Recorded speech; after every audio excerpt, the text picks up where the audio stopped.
Good morning! Ganda ng langit, ganda ng panahon. Mainit na agad.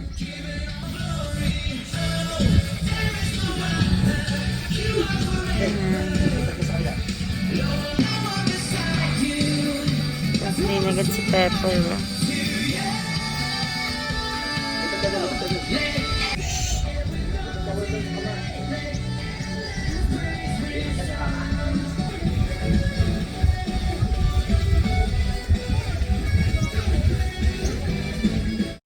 Good morning! Hindi ako natapos kahapon magtanim kasi nakaramdam na ako ng pagod. Ang ganda ng panahon ngayon. Sobrang maaraw. Ayan. Sobrang maaraw. So good morning sa inyong lahat. Magtatanim tayo ulit. Ayusin ko yung mga halaman kahapon na tinatanim ko. Ito na yung mga binili sa akin ni Daddy na nalipat ko na yan. Yan, sa pinakapat niya. Ang gandang tingnan, sobrang gandang tingnan. Tapos, ito yung white na yan, gumamela. Double daw yan. Ang ganda, ang ganda. Tsaka ito. Ganda, yan. Using ko sila ngayon. Initially, ito yung natapos ko kahapon. Didiligan ko na lang. Yan, para maganda dyan tingnan. Dito pag-iisipan ko kung lalagay ko mga photos. Yan.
Ganda na ninyo.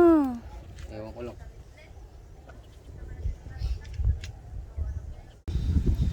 Ito na lahat yung mga na tanim kong photos.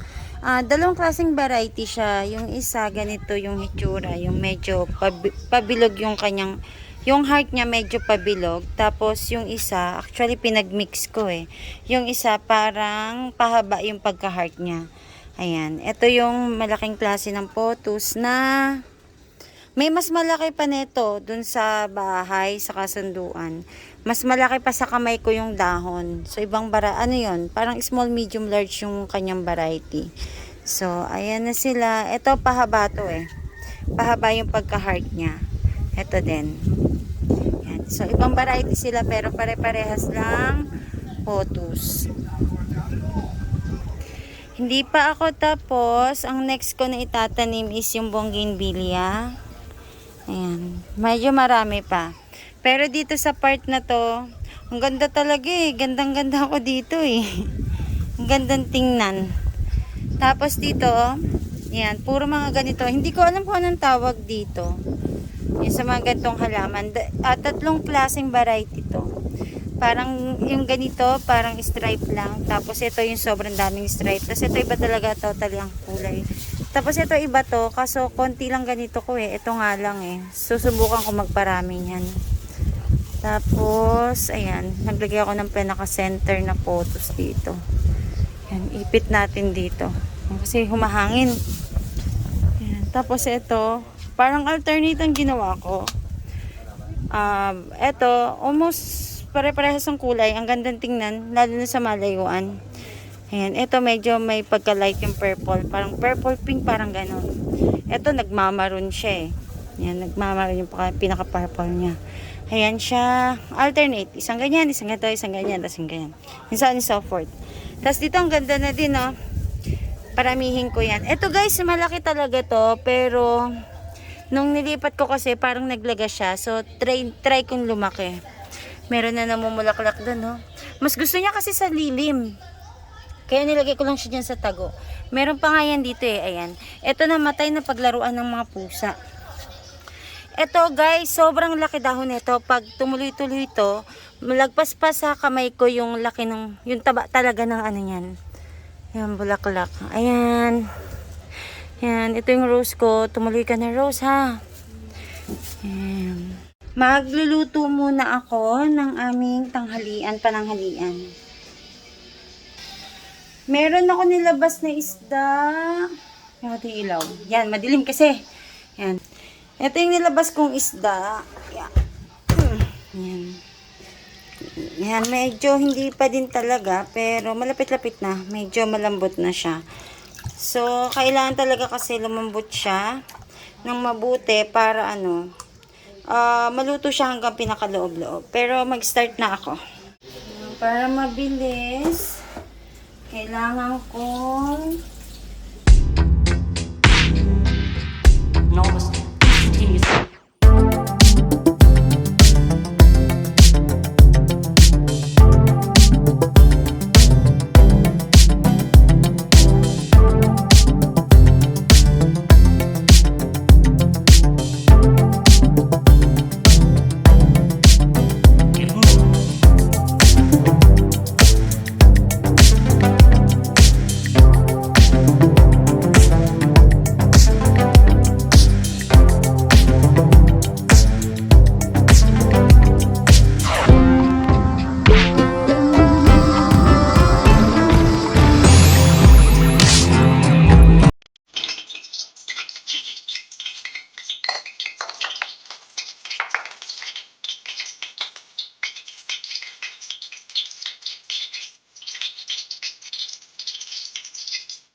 kain na tayo.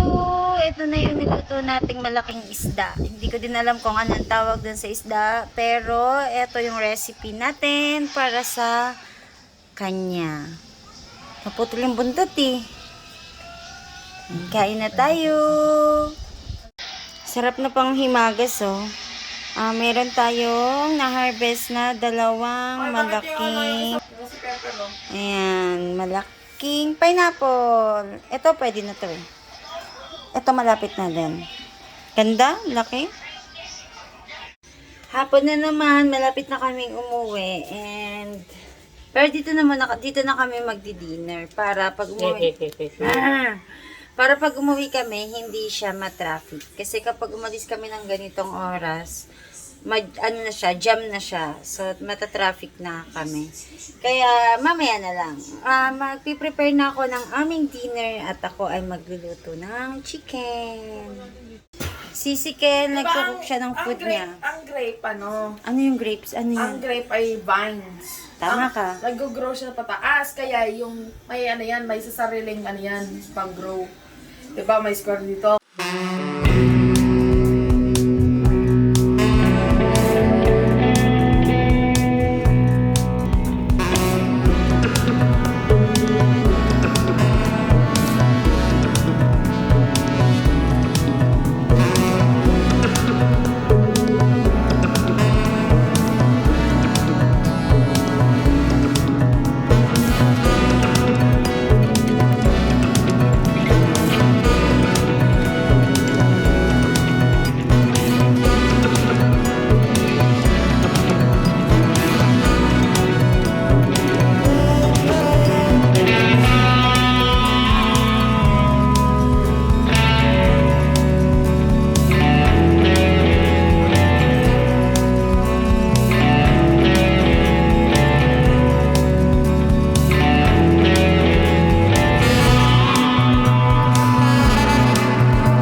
Ang ganda ng sunset.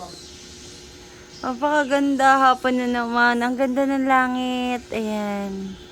Panira lang yung aming lalagyan ng mga dragon fruit. Kasi di pa namin nalalagyan ng gulong. Ayan. Pero sobrang ganda. Ang sarap talaga dito magstay. Dito sa bintana namin,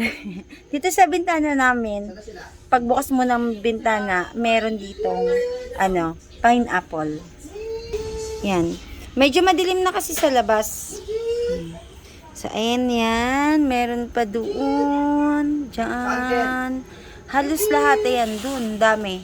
Halos lahat kasi nagbubunga na siya. Ayan. Ganda, oh.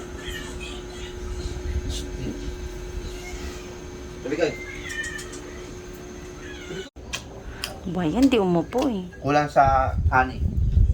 Honey. Dapat honey, Grace, no? Ah.